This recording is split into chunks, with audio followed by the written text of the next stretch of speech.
ਭਾਰਤ ਯਾਤਰਾ ਸੰਕਲਪ ਦੇ ਤਹਿਤ ਸ਼੍ਰੀ ਗਜਿੰਦਰ ਸਿੰਘ ਸ਼ੇਖਾਵਤ ਅੱਜ ਸੁਨਾਮ ਵਿੱਚ ਪਹੁੰਚ ਰਹੇ ਹਨ। ਤੁਹਾਨੂੰ ਦੱਸਣਾ ਚਾਹਾਂਗੇ ਭਾਰਤੀ ਜਨਤਾ ਪਾਰਟੀ ਦੇ ਆਗੂ ਦਮਨ ਬਾਜਵਾ ਦੇ ਘਰ ਦੇ ਵਿੱਚ ਇਹ ਪ੍ਰੋਗਰਾਮ ਰੱਖਿਆ ਗਿਆ। ਪਹਿਲਾਂ ਤੁਹਾਨੂੰ ਇੱਕ ਵਾਰ ਘਰ ਦੀਆਂ ਤਸਵੀਰਾਂ ਵਿਖਾ ਦਿੰਦੇ ਹਾਂ, ਜਿੱਥੇ ਕਿ ਇਹ पूरा इकट्ठ किया गया है।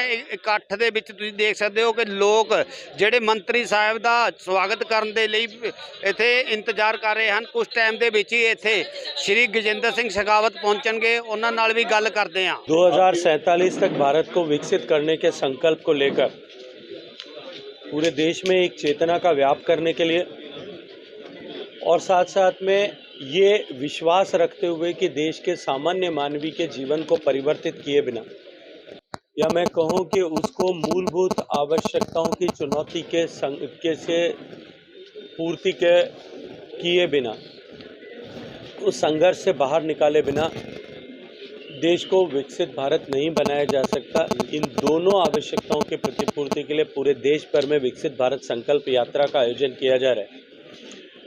नवंबर से झारखंड से माननीय प्रधानमंत्री जी ने इस यात्रा का आगाज़ किया था। 26 जनवरी तक देश के 2.5 लाख सभी पंचायतों में जाएगी, सभी नगर पालिका केंद्रों में जाएगी और जाकर देश के जन जन में भारत को विकसित बनाने के संकल्प के सूत्रपात के साथ प्रधानमंत्री जी की लोक कल्याणकारी योजनाओं से वंचित रह गए सारे लोगों को चिन्हित करके उन योजनाओं का लाभ देने के लिए काम करेगी।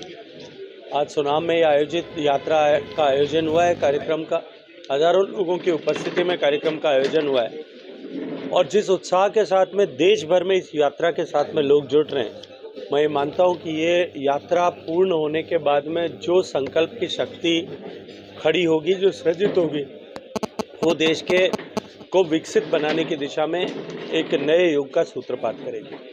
सर, अगर 2024 के चुनाव को लेकर आपकी पार्टी किस तरह से?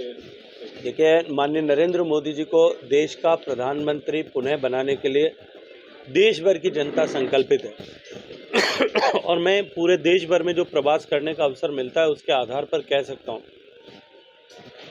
कि 2014 के परिप्रेक्ष्य में 2019 में जहाँ हमें अधिक मत और सीटें मिली थी, 2024 में उससे भी कहीं अधिक सीटों के साथ में 400 के पार जाकर के भारतीय जनता पार्टी सरकार बनाने वाली है। अगर पंजाब की बात की जाए तो श्रोमणी अकाली दल बादल के साथ गठबंधन की बात चली है, तो उसके बारे में किसके बीच में चली है? मतलब जो सुर्खियां आ रही हैं, मतलब तो मुझे लगता है कि ये सुर्खियां सारी आप मीडिया के मित्र ही बैठ करके बनाते हैं। मैं आज जब 30 तारीख को शाम को 6 बजे आपसे बात कर रहा हूँ, अब तक इस तरह की न तो कोई चर्चा है, न कोई विचार है, न कहीं इस तरह की कोई बातचीत हुई है।